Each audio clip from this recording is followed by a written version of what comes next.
वाज़ेह सामीन, मोहम्मद रफ़ी को कौन नहीं जानता। आज की इस वीडियो में सिंगर मोहम्मद रफ़ी की ज़िंदगी के वाक़यात का जिक्र रहेगा। मोहम्मद रफ़ी की पैदाइश सन 1924 में अमृतसर के एक गाँव कोटला सुल्तान सिंह में हुई थी, लेकिन इनका बचपन और जवानी लाहौर की गली कूचों में गुजरा।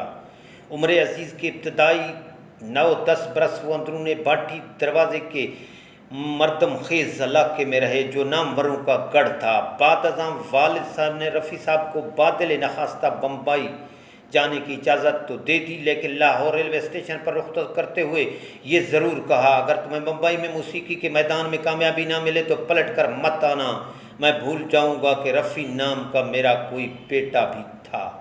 बेटे ने गुलकारी में बेनज़ीर कामयाबियाँ हासिल की और फ़ख्र ख़ानदान बना। मौसीकार नौशाद अक्सर मोहम्मद रफ़ी के बारे में एक दिलचस्प किस्सा सुनाते हैं। एक बार एक मुजरिम को फांसी दी जा रही थी। इससे इसकी आखिरी ख्वाहिश पूछी गई तो उसने ना अपने ख़ानदान से मिलने की ख्वाहिश ज़ाहिर की और ना ही किसी ख़ास खाने की फरमाइश।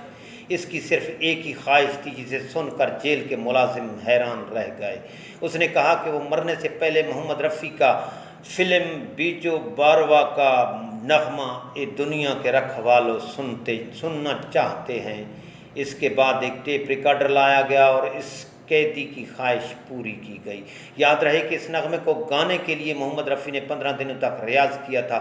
इस गाने की रिकॉर्डिंग के दौरान इसके गले से खून बहना शुरू हो गया था और रिकॉर्डिंग के बाद उनकी आवाज़ इस हद तक टूट गई कि कुछ लोगों ने कहना शुरू कर दिया कि रफ़ी शायद कभी अपनी आवाज़ वापस नहीं पा सकेंगे। इंडिया के पहले वज़ीर आज़म जवाहरलाल नेहरू मोहम्मद रफ़ी के बहुत बड़े फ़ैन थे। मोहम्मद रफ़ी ने महात्मा गांधी की याद में गीत लिखा, सुनो सुनो दुनिया वालों, बापू की ये अमर कहानी गाया था।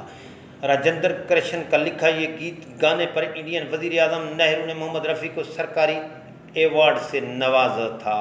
नेहरू लगभग 17 साल तक इंडिया के वज़ीर आज़म रहे और इस अरसे के दौरान मुतअद्दिद मरतबा सरकारी और निजी महफिलों में मोहम्मद रफ़ी ने जवाहरलाल नेहरू को अपने संगीत सुनाए। एक तकरीब में जब मोहम्मद रफ़ी अपना ये गीत गा रहे थे, चाहूँगा मैं तुझे सांझ सवेरे, तो नेहरू की आंखों में आंसू भर आए थे। जवाहरलाल नेहरू मोहम्मद रफ़ी पर बड़े मेहरबान थे। एक मरतबा उनसे पूछा कि रफ़ी साहब, मैं आपके लिए क्या कर सकता हूँ। इस पर मोहम्मद रफ़ी ने कोई माली फ़ायदा उठाने की बजाय इन्हें सिर्फ इतना कहा, ऑल इंडिया रेडियो से मेरा नाम रफ़ी अनाउंस किया जाता है, जबकि मेरा पूरा नाम मोहम्मद रफ़ी है। बराह करम हुक्म सादर फरमाए कि आइंदा मेरा पूरा नाम लिखा और पुकारा जाए। 4 फरवरी सन 1980 को श्रीलंका के यौम आज़ादी पर मोहम्मद रफ़ी को श्रीलंका के दारुल हुकूमत कोलंबो में एक शो के लिए मदऊ किया गया था।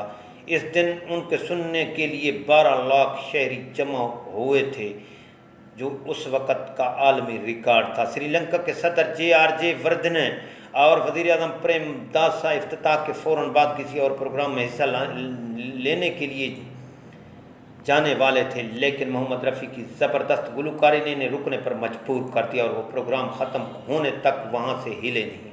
मोहम्मद रफ़ी की बहू और उन पर एक किताब लिखने वाली यास्मीन खालिद रफ़ी बताती हैं कि एक बार वो बरतानिया में शो कर रहे थे, अपने शौहर खालिद के साथ इनसे मिलने गई तो वो थोड़े ख़राब मूड में थे क्योंकि वहाँ ढंग का खाना नहीं मिल पा रहा था।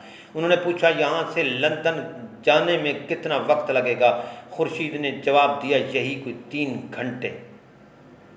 फिर वो अपनी बहू यास्मीन की तरफ मुड़े और पूछा, क्या तुम 1 घंटे में दाल चावल और चटनी बना सकती हो? यास्मीन ने क्या कहा, जी हाँ। तो रफ़ी बोले, चलो लंदन चलते हैं, किसी को बताने की ज़रूरत नहीं, हम 7 बजे शो शुरू होने से पहले वापस लौट आएंगे। रफ़ी, खालिद और यास्मीन बग़ैर किसी को बताए लंदन गए। यास्मीन ने इनके लिए फौरी दाल चावल और चटनी और प्याज टमाटर की तरकारी बनाई। रफ़ी ने खाना खाकर यास्मीन को बहुत दुआएं दी और ऐसे लगा जैसे किसी बच्चे को इसकी पसंद का खिलौना मिल गया हो। एक अंदाजे के मुताबिक सिंगर मोहम्मद रफ़ी अपने 36 साल कैरियर में लगभग 32 साल मुसलसल गाते रहे। उन्होंने 100 से ज़्यादा मूसीकारों के बनाए हुए गीत गाए, जो इंडिया में बोली जाने वाली 22 मकबूल और दुनिया में बोली जाने वाली दीगर मारूफ ज़बानों में थे। गुलकार तलत महमूद मोहम्मद रफ़ी के सीनियर थे, लेकिन मोहम्मद रफ़ी के इंतकाल के वक्त उनके जिस्ते खाकी से लिपट कर बयान कर रहे थे कि पहले तुमने मेरा कैरियर छीना और फिर मेरे हिस्से की मौत भी छीन ली।